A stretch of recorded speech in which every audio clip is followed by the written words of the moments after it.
નમસ્કાર મિત્રો, હું આનંદ પટેલ આપણી યુટ્યુબ ચેનલ નોલેજ એકેડેમીમાં આપનું સ્વાગત કરું છું.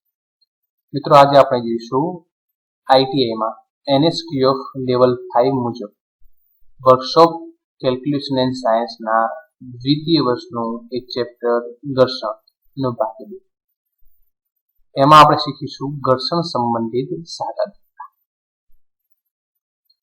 મિત્રો, આજે આપણે જે ઘર્ષણ ભાગ 2 માં દાખલા શીખીશું એમાં જે પણ સૂત્ર વપરાશ એ આપણે ભાગ 1 માં જોઈ ચૂક્યા છીએ, એટલે ભાગ 2 માં આપને યોગ્ય સમજ પડે એટલા માટે ઘર્ષણ ભાગ 1 નો વિડીયો જોવો ખૂબ જ જરૂરી છે, જેની લિંક વિડીયોના ડિસ્ક્રિપ્શનમાં આપેલ છે. અને આજે આપણે નિમીની બુક પ્રમાણે ઘર્ષણ સંબંધિત દાખલા ઉદાહરણ 1 થી 18 શીખીશું. ચલો મિત્રો, શરૂ કરીએ. સૌપ્રથમ ઉદાહરણ, સમક્ષિતિજ સપાટી પર રહેલા 400 કિલોગ્રામ વજન બળને. મિત્રો, હવે આપણે જે પણ દાખલા શીખીએ એમાં એક વસ્તુ ખાસ ધ્યાન રાખવાની છે કે તમને જે મૂલ્ય આપેલ છે 400 કિલોગ્રામ પાછળ વજન લખ્યું છે કે દળ લખ્યું છે, એ વસ્તુ ખાસ ધ્યાન રાખવાની છે. જો વજન હોય તો તમે સીધા જ એનો ગણતરીમાં ઉપયોગ કરી શકો છો, અને વજનની જગ્યાએ લખેલું કે 400 કિલોગ્રામ દળના પદાર્થને ખેંચવા માટે, તો દળ પરથી પહેલા તમારે વજન શોધવું પડશે. એ કઈ રીતે, તો આપણે આગળ દાખલામાં શીખીશું. ઓકે, આ વસ્તુ ધ્યાન રાખવાની છે પહેલા ખાસ. તો અહીંયા 400 કિલોગ્રામ વજન બળને ખેંચવા 40 કિલોગ્રામ બાહ્ય બળની જરૂર પડે છે. ઓકે, તો સ્થિત ઘર્ષણાંક શોધો. તો સૌપ્રથમ આપણને આપેલી રાશિ લખીએ. તો વજન બળ એની સંજ્ઞા છે W, કેટલું છે 400 કિલોગ્રામ. મિત્રો, ફરીથી કહું છું, અહીંયા વજનનો ઉલ્લેખ છે, અહીંયા ડાયરેક્ટ 400 કિલોગ્રામ લખી શકો છો. બાહ્ય બળ કેટલું છે, અહીંયા 40 કિલોગ્રામ, તો બાહ્ય બળ બરાબર 40 કિલોગ્રામ. આપણે સૂત્ર જોઈ ગયા અગાઉ, સ્થિત ઘર્ષણ બળ Fs મેક્સિમમ બરાબર μs ગુણાકારમાં n. હવે સમક્ષિતિજ સપાટીની જ્યારે વાત હોય ત્યારે તમે n એટલે કે લંબ બળની જગ્યાએ વજન બળ લખી શકો છો. n બરાબર લખાય W. તેમજ પદાર્થને ખેંચવાની વાત છે, તો પદાર્થ ત્યારે જ ખસે કે જ્યારે બાહ્ય બળ એ મહત્તમ ઘર્ષણ બળ એટલે કે Fs મેક્સિમમ જેટલું થાય. એટલે આપણે Fs મેક્સિમમ ની જગ્યાએ લખશું F. તો Fs મેક્સિમમ ની જગ્યાએ લખું છું F, અને લંબ બળ n ની જગ્યાએ લખશું W. આપણે શોધવાનું છે ઘર્ષણાંક એટલે કે μs. તો μs સિવાય W ને સામે લીધે ક્યાં લખાશે? ભાગાકારમાં. હવે મૂલ્ય મૂકીએ. F નું મૂલ્ય છે 40 અને W નું મૂલ્ય છે 400 બરાબર 20. એટલે μs નો જવાબ થશે 1 0 જશે, અહીંયા 4 જશે એટલે 1 ભાગાકારમાં 10 એટલે 0.1. એટલે μs નો જવાબ મળે આપણને 0.1.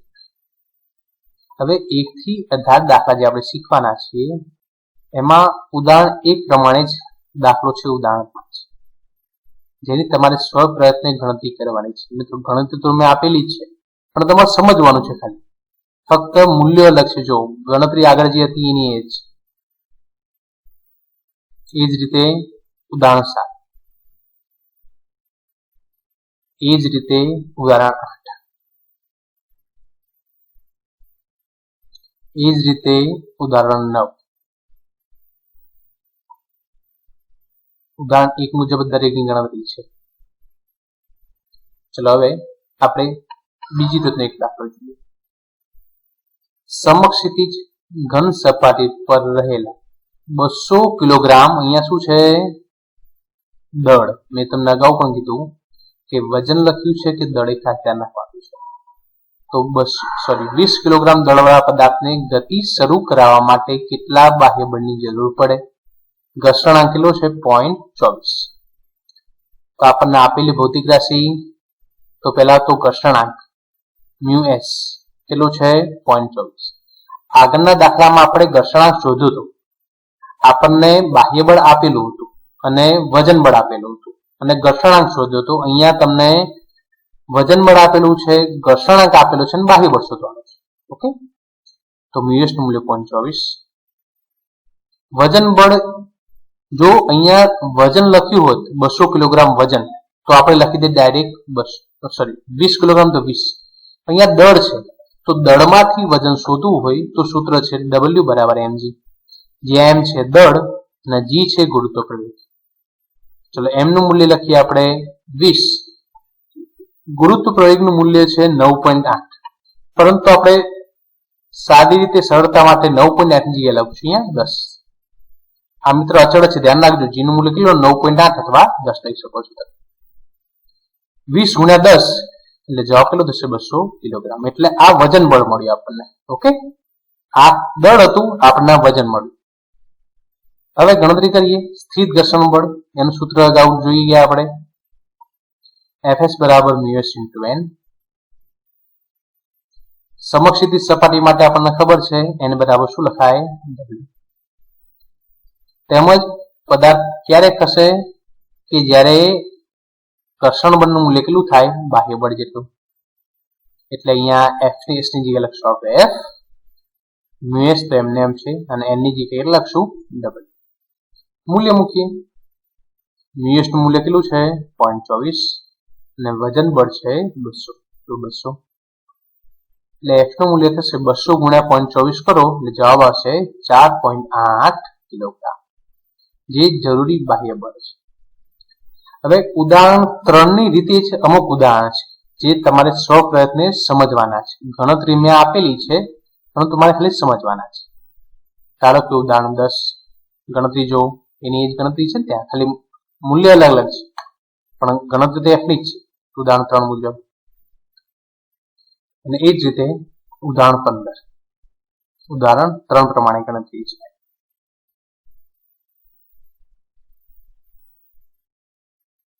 હવે જોઈએ ઉદાહરણ 2.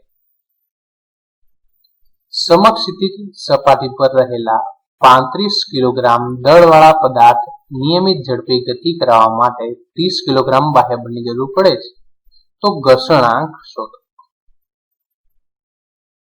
ચલો જોઈએ. હવે મિત્રો આપણને આપેલી ભૌતિક રાશિ પહેલા લખીએ. બાહ્ય બળ કેટલું છે? 35 કિલોગ્રામ. દળવાળા પદાર્થને બાહ્ય બળ કેટલું છે? આપણે 30 કિલોગ્રામ છે. હવે 35 કિલોગ્રામ દળવાળો પદાર્થ છે, એટલે આપણને વજન નથી આપ્યું, દળ આપ્યું છે. તો વજન બળ કઈ રીતે શોધાય? તો વજન બળ બરાબર દળ ગુણ્યા ગુરુત્વ પ્રવેગ, એટલે W બરાબર mg. m નું મૂલ્ય કેટલું છે? 35 ગુણ્યા g નું મૂલ્ય 10, એટલે જવાબ થશે 350 કિલોગ્રામ. આપણને મળ્યું વજન બળ. હવે મિત્રો આપણે ભાગ 1 માં જોઈ ચૂક્યા છીએ કે ગતિજ ઘર્ષણ કોને કહેવાય અને સ્થિત ઘર્ષણ કોને કહેવાય. અહીંયા ગતિ થવાની વાત છે, નિયમિત ઝડપે ગતિ કરે છે પદાર્થ ઓલરેડી ગતિમાં છે, એટલે એ વખતેની આપણે ગણતરી કરવાની છે. એટલે કયું બળ કહેવાય? ગતિજ ઘર્ષણ બળ. સૂત્ર અગાઉ હતું એ પ્રમાણે, પરંતુ s ની જગ્યાએ શું લખાય? અહીંયા k બની જગ્યાએ Fk બરાબર μk * n. આ દરેક વસ્તુ આપણે ભાગ 1 માં જોઈ ચૂક્યા છીએ.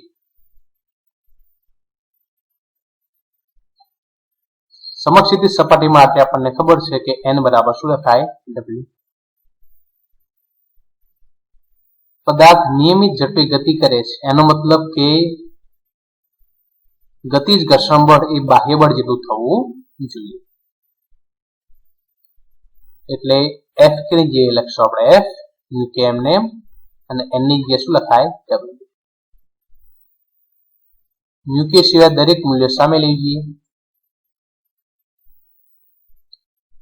મૂલ્ય મૂકીએ. હવે F નું મૂલ્ય આપણને મળ્યું છે અહીંયા. F નું મૂલ્ય કેટલું છે અહીંયા? 30 અને W નું મૂલ્ય 350. 30 ભાગ્યા 350 તમે કરો તો μk નું મૂલ્ય તમને મળશે 0.086. તો આપણે અહીંયા ગતિજ ઘર્ષણાંક શોધ્યું. ઉદાહરણ 2 પ્રમાણે જ અમુક દાખલા જે છે એ તમારે જાતે ગણવાના છે. જોઈએ કયા છે. તો ઉદાહરણ 6 છે મૂકી શોધવાનો ત્યાં, અને એ જ રીતે ઉદાહરણ 1 એમાં પણ મૂકી શોધવાનો છે.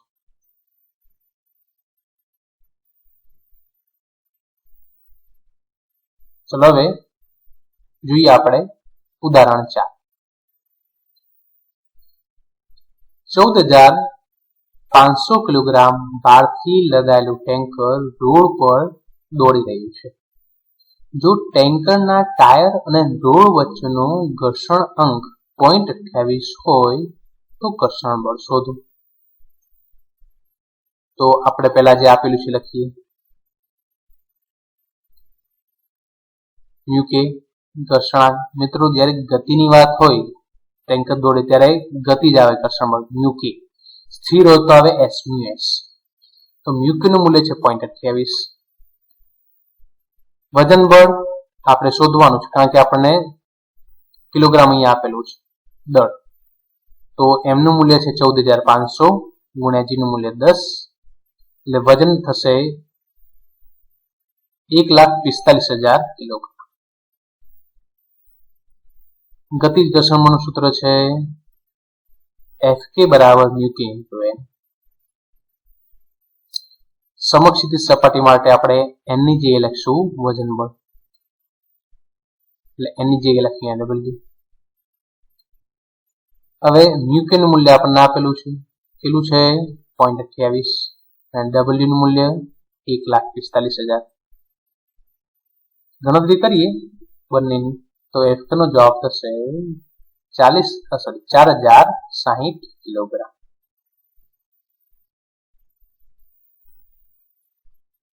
આ જ રીતે આપણે આગળ જોઈએ ઉદાહરણ 12. સમક્ષિતિજ ઘન સપાટી પર રહેલા 60 કિલોગ્રામ દળનો બ્લોક સ્થિર પડેલો છે. તેની અને સપાટી વચ્ચેનો ઘર્ષણ અંક 0.2 છે. સપાટી પર બ્લોકની 5 મીટર અંતર ગતિ કરાવવા માટે કરવું પડતું કાર્ય. ચલો ગણતરી કરીએ. એના માટે આપણને જે ભૌતિક રાશિ આપી છે એ લખીએ પહેલા. તો સૌથી પહેલા ઘર્ષણાંક. ગતિની વાત છે મિત્રો, એટલે ગતિજ ઘર્ષણાંક કે બરાબર 0.2. અહીંયા સપાટી પર રહેલો 60 કિલોગ્રામ દળનો બ્લોક, એટલે દળનો જે છે બ્લોક જે એનું દળ આપેલું છે, વજન આપ્યું નથી, એટલે કિલોગ્રામ દળનો એક બ્લોક અહીંયા મૂકેલો છે. સોરી મિત્રો, અહીંયા 60 કિલોગ્રામ દળની પણ વજન જ આપેલું છે, એટલે W બરાબર થશે 60 કિલોગ્રામ.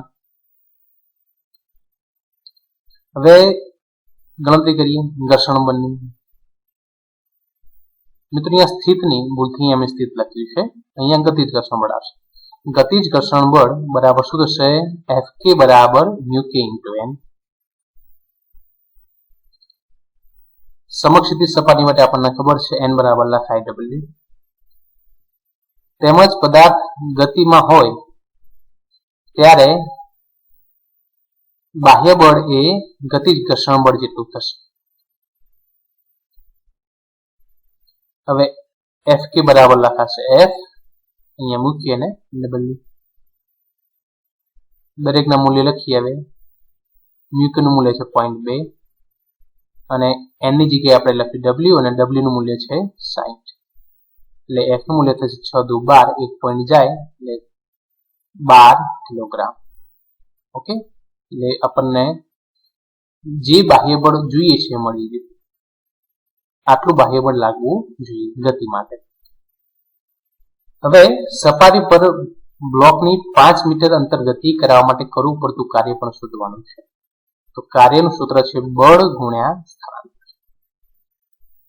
બળ કેટલું લગાવવું પડે 12 કિલોગ્રામ અને સ્થાનાંતર કેટલું કરવાનું છે એનું 5 મીટર, એટલે 12 ગુણ્યા 5 એટલે 12 પંચા 60, એટલે કાર્ય થશે 60 કિલોગ્રામ ઇન્ટુ મીટર. હવે જે રીતે ઉદાહરણ 12 ની ગણતરી કરી એવી જ રીતે સેમ ગણતરી છે ઉદાહરણ 18 ની, ફક્ત મૂલ્ય અલગ છે. જો અહીંયા મૂલ્ય અલગ છે ને બીજી બધી જ ગણતરી સેમ ટુ સેમ છે, જે સ્વપ્રયત્ને સમજવાની છે. આગળ જોઈએ ઉદાહરણ 14. 30° ઢાળવાળી લાકડાની સપાટી પર 1 ક્વિન્ટલ વજનનું, મિત્રો અહીંયા વજન આપેલું છે, ધ્યાન રાખજો, દળનું એક ટુકડો પડેલો છે. તો લાકડા અને બરફની સપાટી વચ્ચેનો ઘર્ષણાંક શોધો. તો આપણને જે મૂલ્ય આપેલા છે પેલા લખીએ. તો ખૂણો ઢાળવાળી સપાટી છે, સમક્ષ સીધી સપાટી નથી. ખૂણો કેટલો છે ઢાળનો? 30°. વજન બળ કેટલું છે? 1 ક્વિન્ટલ. કિલોગ્રામમાં લખીએ તો 1 ક્વિન્ટલ એટલે થાય 100 કિલોગ્રામ. વજન જ છે, દળ નથી. દળ આપ્યું તો આપણે વજનમાં W બરાબર mg સૂત્રથી રૂપાંતરિત કરવું પડે, જે આપણે અગાઉ દાખલામાં શીખી ચૂક્યા છે. પરંતુ એ વજન છે એટલે સીધું લખવાનું, પણ ખાલી ક્વિન્ટલનું કિલોગ્રામમાં લખવાનું છે. હવે ભાગ 1 માં આપણે અગાઉ શીખી ચૂક્યા છે કે ઢાળવાળી સપાટી પર સંતુલિત સ્થિતિમાં કોઈ પણ બ્લોક રહે એના માટેનું સૂત્ર છે, એટલે કે ઘર્ષણાંકનું સૂત્ર છે tan θ બરાબર μs. થીટાનું મૂલ્ય કેટલું છે અહીંયા? 30 બરાબર μs. tan 30 નું તમે મૂલ્ય જો ત્રિકોણમિતિ પ્રમાણે તો થાય 1/√3 બરાબર μs. અને 1/√3 ની ગણતરી કરશો તો તમને જવાબ મળશે 0.5774, જે આપણી બરફ અને લાકડાની સપાટી વચ્ચેનો ઘર્ષણાંકનું મૂલ્ય છે. મિત્રો જ્યારે કોઈ પણ જગ્યાએ ઢાળની વાત આવે ત્યારે આ સૂત્ર વપરાશે, tan θ બરાબર μs. ઓકે, ચલો આગળ જોઈએ ઉદાહરણ 11. 0.25 ઘર્ષણાંક વાળી ઢાળયુક્ત સપાટી પર 125 કિલોગ્રામ દળ છે. મિત્રો અહીંયા બ્લોક સંતુલિત અવસ્થામાં પડેલો છે. તો ઢાળ શોધો તેમજ લંબ બળની ગણતરી કરો. તો આપેલ ભૌતિક રાશિ પહેલા તો μs 0.25, વજન બળ એટલે 125 કિલોગ્રામ. આપણે અહીંયા દળની સીધું વજન લખીએ, વજન સમજીએ. દળની મિત્રો અહીંયા વજન ધ્યાનમાં લેજો, ભૂલથી દળ લખાયું છે. તો 125 કિલોગ્રામ. જો દળ તરીકે તમે ગણતરી કરતા હો તો W બરાબર mg પછી આગળ ગણતરી કરવી પડે. અહીંયા વજનના આધારે ગણતરી કરીએ છીએ, આપણે આને વજન ગણીએ છીએ દળની જગ્યાએ. ઢાળવાળી સપાટી પર સંતુલિત સ્થિતિ માટે અગાઉ સૂત્ર આપણે જોઈ ગયા, tan θ બરાબર μs. μs નું મૂલ્ય કેટલું છે? 0.25. તો tan θ બરાબર 0.25. તો મિત્રો અહીંયા મૂલ્યના આધારે ખૂણો શોધવાનો છે. તો આપણે નેચરલ ટેન્જન્ટનું એક ટેબલ જરૂર પડશે, જે આપણે ટેબલ આપેલું છે એમાં. તો 0.25 ક્યાં આવે છે મૂલ્ય જોવો અહીંયા. તો અહીંયા જો આ 0.24 933, આ 0.24 930, લગભગ આ 0.25 થાય, લગભગ 930. એનો ડિફરન્સ કેટલો છે? તો નોર્મલ 62 કે અહીંયા પાછળ તમે 62 ઉમેરો આટલામાં તો આ 0.25 થઈ જાય, એટલે ડિફરન્સ કેટલાનો છે? 62. એટલે એક્ઝેક્ટ મૂલ્ય કેટલું થાય? 14°. આ 14° અહીંયા, અને ડિફરન્સ કેટલાનો છે? 2 કળાનો. અહીંયા જુઓ તમે, એટલે થીટાનું મૂલ્ય થશે 14° અને 2 કળા. હવે આ કોષ્ટક ખાલી આપણી જાણ માટે મેં લખ્યું હતું કે થીટા કઈ રીતે શોધવા, એને દૂર કરીએ. હવે આ પણ ફક્ત આપણી જાણ માટે અહીંયા લખું છું, દાખલો લખતી વખતે ઘણું જરૂરી નથી. આપણને ઢાળ તો મળી ગયો, લંબ બળ શોધવાનું છે.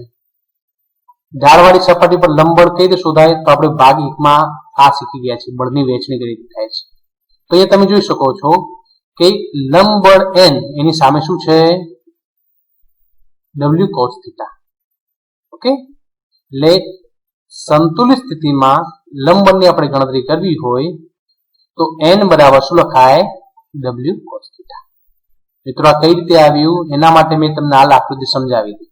એ આકૃતિ તમારી સમજ માટે છે, લખતી વખતે અથવા ગણતરી વખતે એ દોરવી જરૂરી નથી. તો n બરાબર W cos θ. આપણને ખબર છે કે ઢાળવાળી સપાટી ના હોય, સમક્ષ સ્થિતિ જોઈએ તો આપણે શું લખતા હતા? n બરાબર W. અગાઉ ઘણા દાખલામાં આપણે લખ્યું છે. પરંતુ અહીંયા ઢાળવાળી સપાટી છે એટલે n બરાબર શું લખાશે w cos θ। આ યાદ રાખી લેવાનું મિત્રો। સમક્ષિતિજ સપાટી માટે n બરાબર w અને કોઈ ઢાળવાળી સપાટી છે તો n બરાબર w cos θ। જ્યાં θ શું છે ઢાળનું મૂલ્ય, તો અહીંયા 14 2 કરા। ગણતરી કરીએ। વજન બળનું મૂલ્ય છે 125, cos θ કેટલું છે 14 2 કરા। આપણે cos નું મૂલ્ય 14 અને 2 નું મૂલ્ય સુધી cos 14 2 કરાનું મૂલ્ય 125 cos 14 2 કરા એમને એમ લખવું છે। તેનું મૂલ્ય છે 0.9715। આ તમે cos ના મૂલ્યમાં શોધી શકો છો। cos નું જે ટેબલ આવે એની અંદર શોધી શકો છો 0.9715। બંનેનો ગુણાકાર કરો એટલે તમને લંબબળનું મૂલ્ય મળશે 121.2695 કિલોગ્રામ। હવે એ જ રીતે ઉદાહરણ 17 માં ગણતરી છે, ફક્ત મૂલ્ય અલગ છે, જે તમારે સ્વપ્રયત્ને ગણવાનું છે। Thank you.